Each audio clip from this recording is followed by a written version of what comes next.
Well, thank you for that very kind introduction. Your Majesty, Your Royal Highness, Prime Minister, Ministers, and Excellencies, my good friend General Clausen, thank you for a very warm welcome here in Salon. And it's a true pleasure to speak with you today. I've had the opportunity to spend the last 3 days visiting Finland and Sweden, and while in both of those nations, I've witnessed firsthand the profound strength and experience of the two nations' militaries, a deep, deep commitment to the alliance, and a sense of urgency. And that sense of urgency is essential. When I look around the globe, Russia, China, Iran, North Korea, and others are increasing their collaboration and their cooperation as their interests align against us. We see this clearly in Ukraine. While President Trump pushes for a peaceful resolution to a horrible war, China continues to fund Putin's war machine. Iran continues to supply technology and weapons. And North Korean combat troops remain in Russia on Ukraine's border. And of course, there's a confluence between Russia, Iran, and Venezuela and their dark fleet of oil tankers that is helping to fund the war. In the Arctic and the high north, we see a similar trend. Russian and Chinese vessels are conducting more and more joint patrols. Chinese icebreakers and research vessels are in Arctic waters, and their research is not for peaceful purposes. It's to gain a military advantage.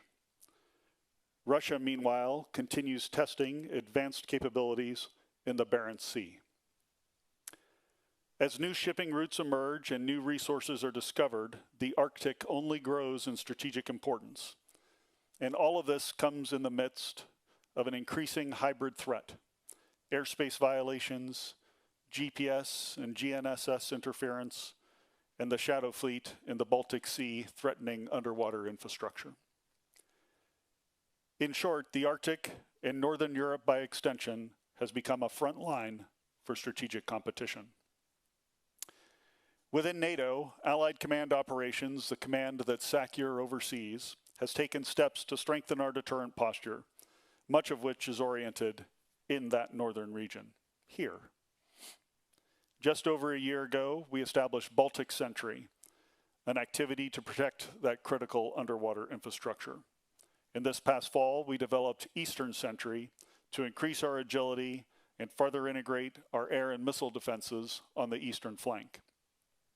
More recently, in just the past month, we've realigned the boundaries of our joint commands, and now Joint Force Command Norfolk brings together NATO's activities in the Arctic under one command, allowing us to better defend all allies in Europe, in the Arctic, and the strategic approaches to North America. Allies are also working together closely on Arctic issues. At a recent Arctic Chief of Defense conference, we agreed to increase our understanding of activity in the Arctic, to enhance our domain awareness, and to increase our own activities and exercises in the high north. In short, military cooperation in this region has never been stronger. Moving forward, we intend to expand our intelligence, surveillance, and reconnaissance capabilities, to improve our infrastructure and logistics for military mobility, and to strengthen our presence with Arctic-capable forces, many of those forces here in Sweden. With 7 of 8 Arctic nations inside the alliance, the other one being Russia, we will and we can get this right. Now, what's Sweden's role? As our newest ally, Sweden is instrumental. 2 years in, and you have already demonstrated exceptional commitment. You're the framework nation for our forward land forces in Finland. You're filling staff roles throughout my command, especially in critical positions at Joint Force Command in Norfolk and our Training and Assistance Command for Ukraine. You've contributed capabilities for operations and our vigilance activities across the entire European continent. You're a model for societal resilience. And Sweden is among the top supporters of Ukraine through the prioritized Ukraine requirements list, the Pearl, and a number of other venues. In short, Sweden is setting an example for all of us and I truly appreciate your leadership. Now, as you're aware, transforming for the future and strengthening deterrence takes resources, a lot of resources. But while the defense investment pledge at the Hague Summit in 2025 was historic, money alone is not a deterrent. We need the equipment, the weapons, and the munitions to start showing up in our allied military inventories. And this is where Sweden really stands apart. You have an incredibly strong industrial base, and there are steps that we can use across the alliance to learn from your experience. As governments remove barriers to work with defense firms, you're doing that here in Sweden, and we can learn from you. As you build transatlantic partnerships or pan-European partnerships or global partnerships with other like-minded nations, we can learn from you. And as you create opportunities for co-production and co-development, we can learn from Sweden. Sweden's industrial base is already doing these things and demonstrating that it can deliver.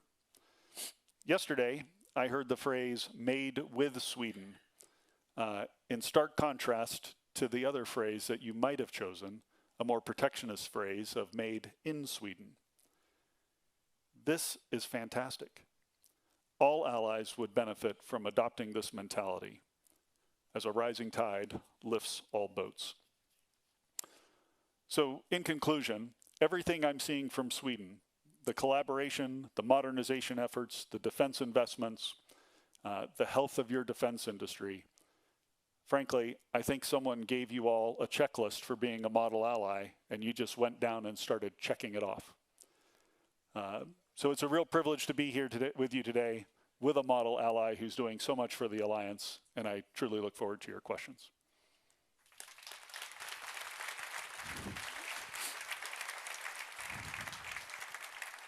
Thank you. As you said, the Arctic region is of growing strategic importance. Would you say that there is an immediate threat to NATO territory right now? I don't think there's an immediate threat to NATO territory right now. One of the reasons is, there's a couple of reasons. First, Russia is committed in Ukraine. The vast majority of their forces are dedicated to that effort. Their war economy is dedicated to that effort.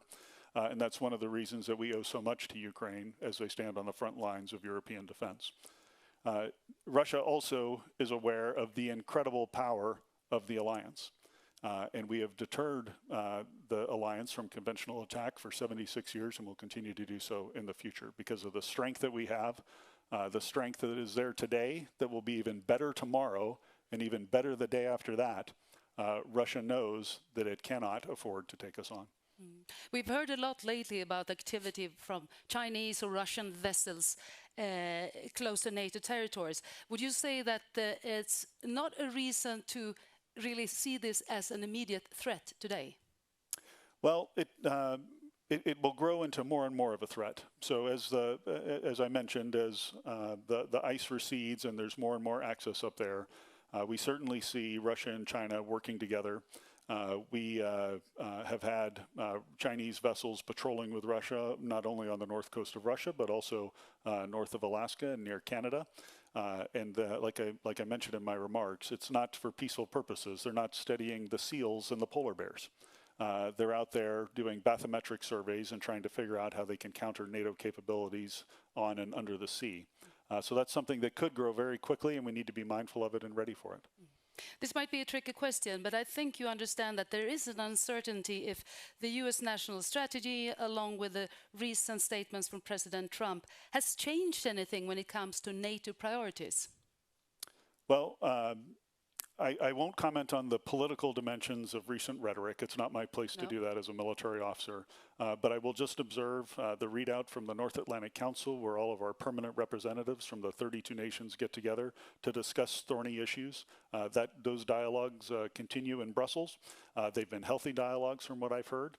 And I think that's the most important thing. Members of the alliance who've worked together for so many years are talking together and working through these thorny issues. You had this role for about 6 months now. Has your priorities in any way changed? Is it only 6 months? Oh, I'm Just sorry kidding. you feel that way. No. It's actually been truly a fantastic 6 months. One of the best jobs that exists on the planet, in my view, and I've truly enjoyed it. My priorities have been pretty consistent. I've got several of them. One of course, I'm focused on taking care of our people, your people, that you contribute to the alliance and to our missions. They are the bread and butter of what we do every single day. And Michael Clausen and I actually got an opportunity to go see some of the Swedish troops yesterday.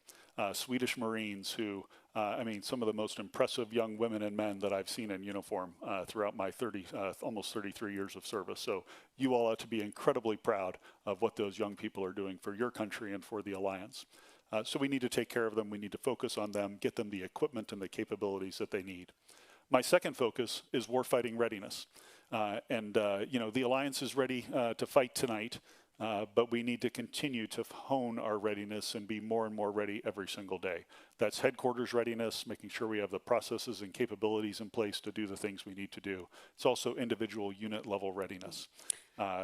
Michael's focused on that here in Sweden. All of the chiefs of defense are, and I am as well. And it's by being ready that we continue to maintain that deterrence that I talked about. Speaking about equipment, you also said that we need the material and it's time to start for them to show up. I mean, the demand is enormous all over Europe. How much a challenge is that the military material needed won't be delivered, so to speak, in time?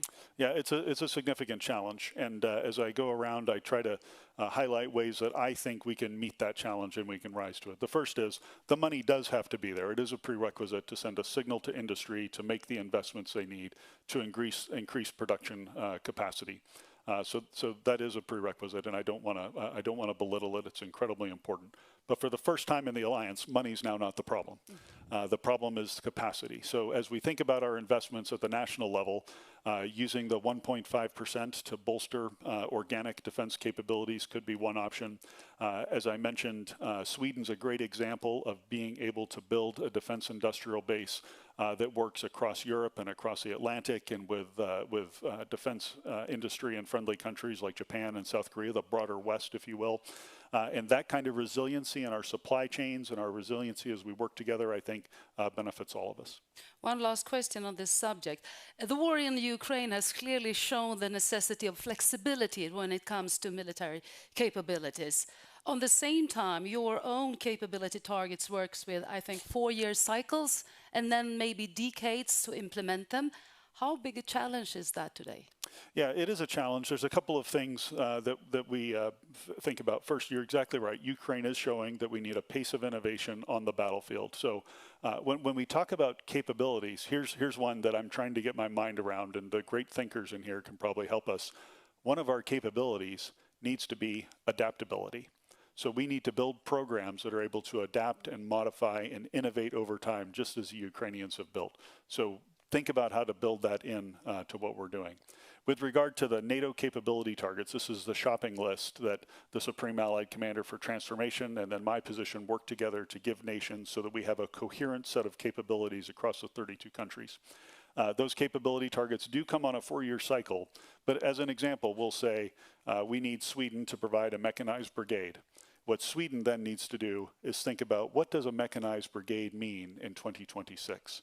It's probably not what it meant in 2016 or 2006. And so you have the flexibility within those capability targets to think about the composition of those and the technology that you apply to those capability targets. And we'll help you think through that along with our fellow military leaders across the alliance. Thank you so much, General Grynkewich, for attending here today. Thank you.